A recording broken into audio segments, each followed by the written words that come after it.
Selamat pagi, siang, sore, dan juga malam.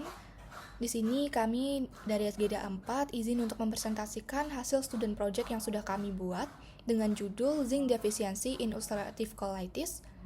Dan di sini untuk daftar dari SGDA 4 bisa dilihat pada layar yang berjumlahkan 13 orang. Di sini presentasi akan kami mulai dari bab 1 yaitu latar belakang yang akan dijelaskan oleh teman saya.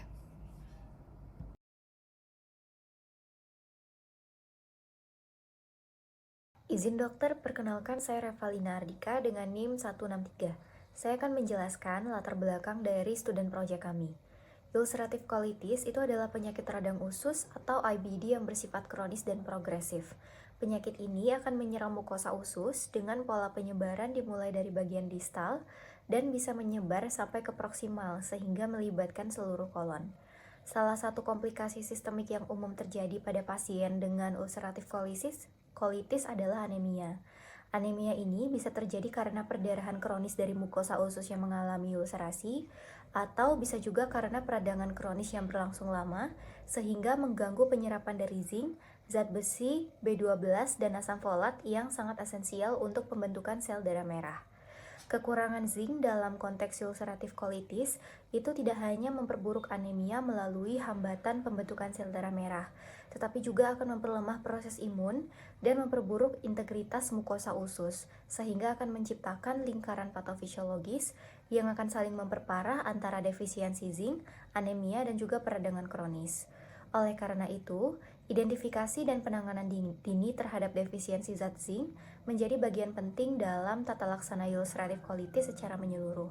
Selain itu, terapi dan penanganan yang efektif terhadap kasus defisiensi zinc pada pasien dengan ulcerative colitis juga sangat penting untuk mencegah berbagai komplikasi-komplikasi seperti anemia yang menetap, kelelahan kronis, serta penurunan kualitas hidup pasien secara keseluruhan.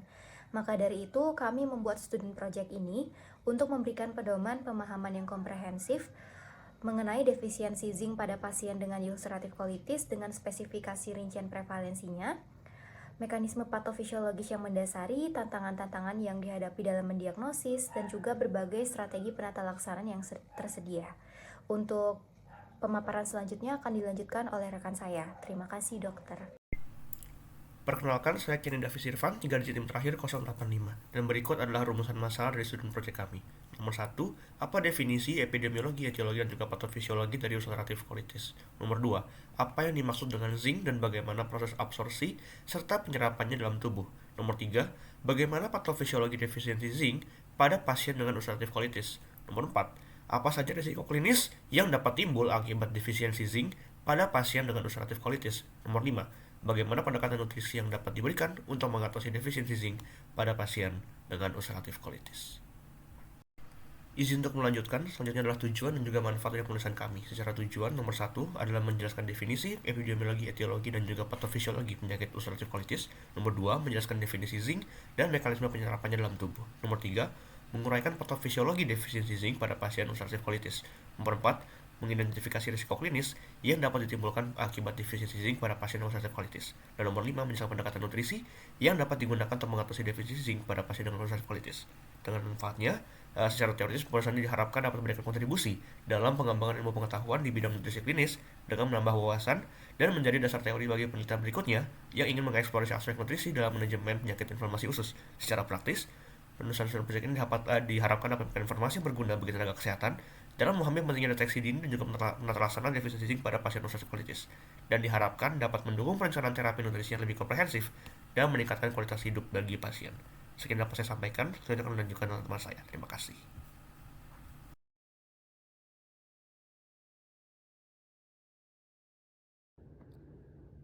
Baik, saya izin untuk melanjutkan. Sebelumnya perkenalkan, saya Syara Putra-Tangati dengan 3 digit NIM terakhir 111. Di sini saya akan menjelaskan definisi dari ulcerative colitis. Ulcerative colitis merupakan kondisi peradangan kronis kompleks yang dimediasi oleh sistem imun, spesifiknya pada kolon atau usus besar. Ulcerative colitis digolongkan sebagai salah satu jenis inflammatory bowel disease atau IBD. Penyakit ini ditandai dengan peradangan pada mukosa usus besar yang bersifat kambuh dan remisi. Artinya, gejala dapat muncul dan menghilang secara berulang.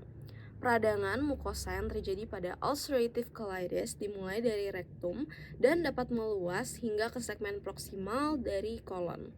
Gejala klinis yang dialami pasien diantaranya adalah nyeri perut, diare kronis, rectal bleeding, dan juga penurunan berat badan.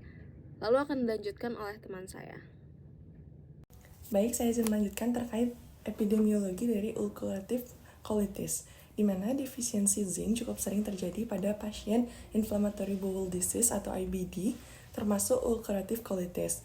Berdasarkan meta-analisis terbaru, prevalensi defisiensi zinc pada pasien ulcerative colitis mencapai sekitar 41%. Penyebab defisiensi zinc pada ulcerative colitis meliputi malabsorpsi akibat peradangan mukosa, penurunan asupan nutrisi saat fase aktivitas penyakit, dan kehilangan protein pengikat zinc, misalnya albumin rendah.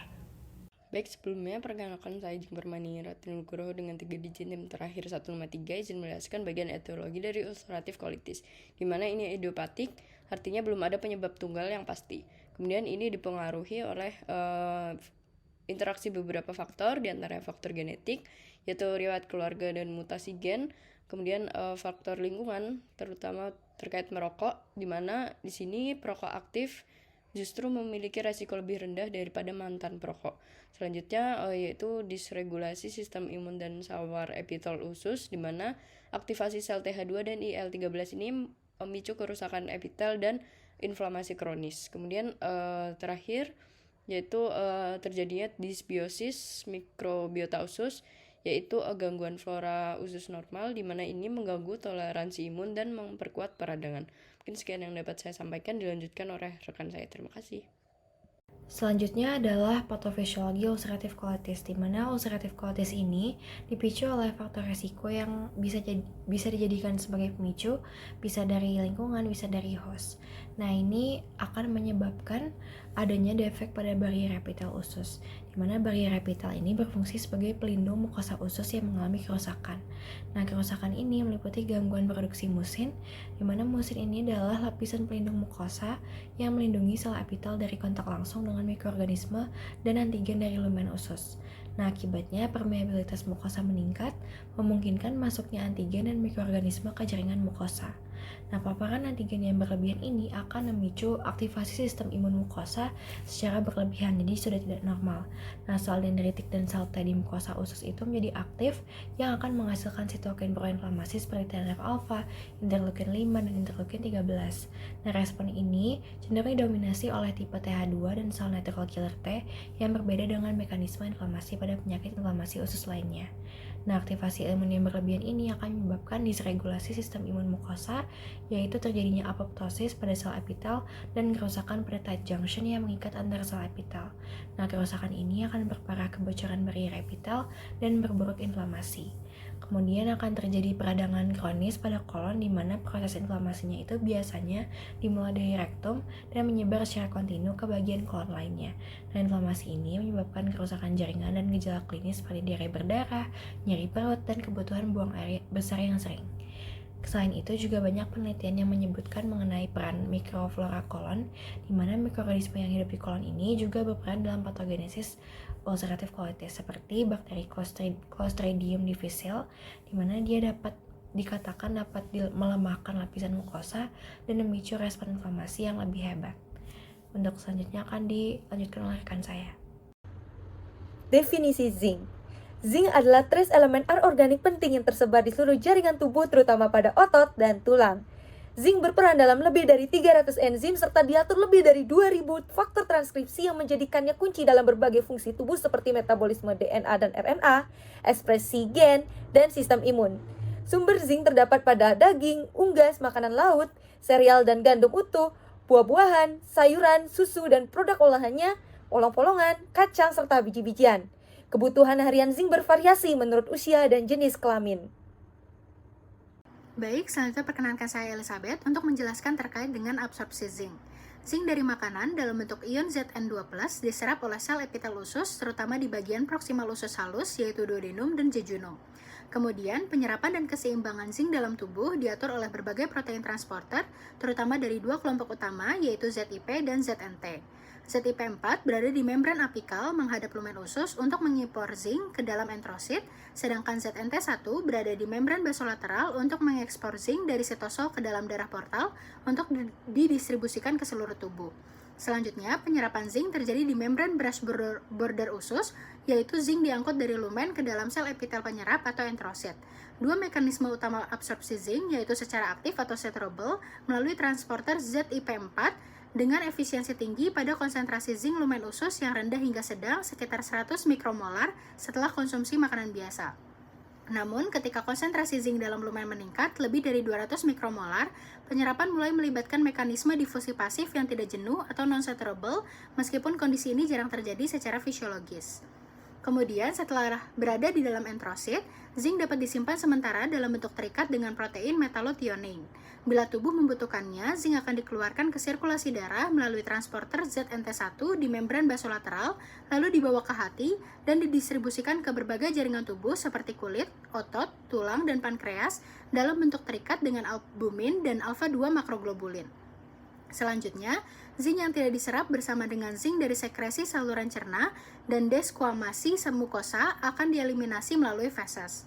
Sementara itu, ekskresi zinc melalui urin tergolong minimal, namun akan berkurang pada kondisi defisiensi zinc dan meningkat pada berbagai penyakit tertentu. Terdapat juga beberapa faktor yang dapat memengaruhi absorpsi zinc, salah satunya adalah bioavailabilitasnya dalam lumen usus.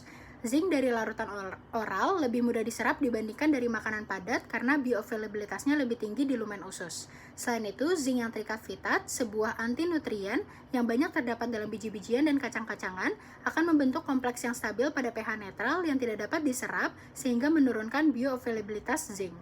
Namun, proses fermentasi pada makanan dapat menurunkan kadar vitat dan meningkatkan bioavailabilitas zinc. Baik, di sini saya izin melanjutkan, di mana konsumsi nutrisi yang tidak cukup menjadi penyebab defisiensi zinc. Namun, pada ulcerative colitis terjadi kerusakan mukosa dan malabsorpsi usus yang menyebabkan defisiensi zinc. Ulcerative colitis menyebabkan buruknya penyerapan zinc dan peningkatan kehilangan zinc melalui feses. Defisiensi zinc juga dapat menyebabkan kerentanan terhadap infeksi, pertumbuhan yang buruk, dan gangguan penyembuhan luka.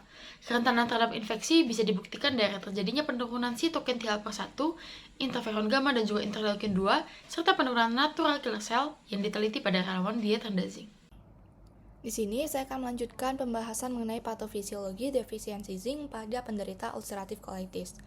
Jadi defisiensi zinc pada penderita ulcerative colitis ini juga berpengaruh terhadap fungsi enzim dan struktur protein penting di dalam tubuh. Karena zinc berperan sebagai kofaktor lebih dari 300 enzim yang terlibat dalam sintesis DNA, pembelahan sel, dan fungsi kekebalan. Sehingga kekurangan zinc akan dapat menyebabkan regenerasi sel epitel usus dan memperlambat perbaikan kerusakan mukosa akibat peradangan kronis. Dan di sisi lain, rendahnya dari kadar zinc ini juga mengganggu aktivitas antioksidan dan memperburuk stres oksidatif di jaringan usus, yang pada akhirnya dapat memperberat proses inflamasi dan meningkatkan resiko komplikasi pada penderita ulcerative colitis. Baik, selanjutnya perkenalkan nama saya Putu Krisna Kesehatan dengan 3 digit terakhir 211. Pada kesempatan kali ini saya akan membahas mengenai risiko klinis defisiensi zinc pada ulcerative colitis atau UC. UC itu biasanya meningkatkan risiko defisiensi zinc sejak fase awal penyakit ini. Hal ini biasa disebabkan oleh gangguan absorpsi, diare kronis, pendarahan usus, dan juga hipoalbuminemia. Saat ini, Zupo et al. Tahun 2022 pernah mengeluarkan sebuah meta-analisis mengenai prevalensi tinggi dari UC di mana 41% pasien UC itu mengalami defisiensi zinc. Hal ini diakibatkan karena adanya hipoalbuminemia yang menurunkan kadar zinc karena zinc banyak terikat dalam albumin. Untuk dampak klinis daripada defisiensi zinc pada UC itu dapat meningkatkan permeabilitas mukosa usus, kemudian peningkatan sitokin proinflamasi seperti TNF-alpha dan juga interleukin 6, kemudian juga menurunkan regenerasi epitel kolon dan juga meningkatkan resiko flare dan juga keparahan gejalanya. Di sisi lain, studi eksperimental juga menguatkan data bahwa defisiensi zinc memperburuk colitis via disregulasi imun mukosa, yang dimana dapat Disimpulkan bahwa penonton dan juga intervensi zinc penting untuk mencegah progresivitas dan juga dapat meningkatkan kualitas hidup dari pasiennya. Baik, mungkin sekian yang dapat saya sampaikan, akan dilanjutkan oleh rekan saya. Terima kasih. Baik, terima kasih sebelumnya. Perkenalkan, nama saya Stefinski Sari Putragung dengan 3 digit NIM terakhir 101. Dan di sini saya akan menjelaskan terkait pendekatan defisiensi nutrisi zinc pada ulcerative colitis. Nah, di sini nutrisi zinc dalam penanganan ulcerative colitis itu sangatlah penting, yaitu terutama untuk mendukung perbaikan jaringan, mengurangi inflamasi, dan menjaga kerapatan mukosa gastrointestinal.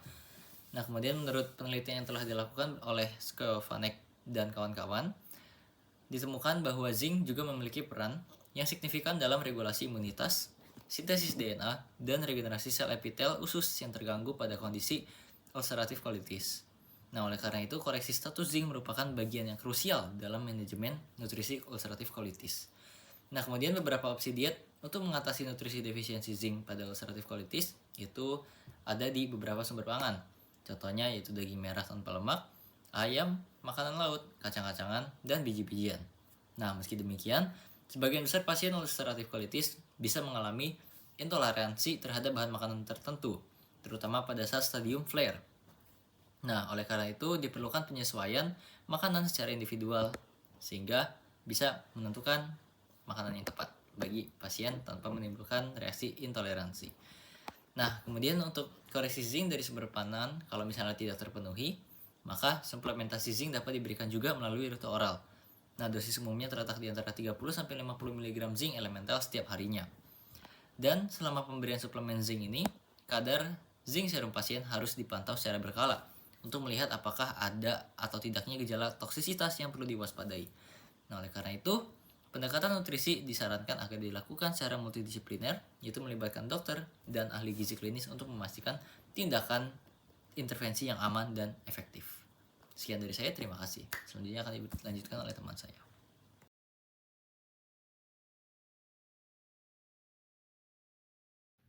Baik, selamat pagi dokter. Sebelumnya perkenalkan, nama saya Vika Fernanda dengan NIM 23025111059. Saya izin untuk menjelaskan terkait kesimpulan dan juga saran dari studi project kami. Jadi untuk ulcerative colitis itu merupakan penyakit radang usus kronik yang dapat menyebabkan defisiensi zinc akibat adanya gangguan absorpsi dan juga inflamasi berkepanjangan. Nah, zinc sendiri itu berperan penting dalam kekebalan, penyembuhan luka, serta menjaga integritas dari mukosa usus. Namun kekurangannya itu memperparah peradangan, meningkatkan risiko infeksi, dan juga menurunkan kualitas hidup pasien. Sekitar 41% pasien UC itu mengalami defisiensi zinc, sehingga pemantauan kadarnya itu lebih penting. Nah, untuk intervensi nutrisi dan juga suplementasi zinc itu sekitar 30 hingga 50 mg per hari untuk mempercepat pemulihan dan juga meningkatkan hasil klinis bila dilakukan secara tepat dan juga dipantau. Baik, selanjutnya saya izin untuk menjelaskan lebih lanjut terkait sarannya. Jadi untuk yang pertama, untuk penulis itu melakukan penelitian lebih lanjut untuk mengetahui dan mengevaluasi hubungan antara kadar zinc dan juga tingkat keparahan UC serta dampak jangka panjangnya. Untuk pembaca sendiri bisa meningkatkan pemahaman tentang pentingnya zinc pada UC dan juga perlunya screening status gizi serta pendekatan nutrisi yang berbasis bukti dalam praktik yang klinis. Kemudian untuk pemerintah adalah mendorong kebijakan deteksi dini dan juga intervensi nutrisi, serta memperluas akses layanan gizi klinis melalui program pelatihan dan juga suplementasi mikronutrien. Sekian dokter, mungkin dari presentasi dari studi project SGD 4. Sekian dari kami, terima kasih.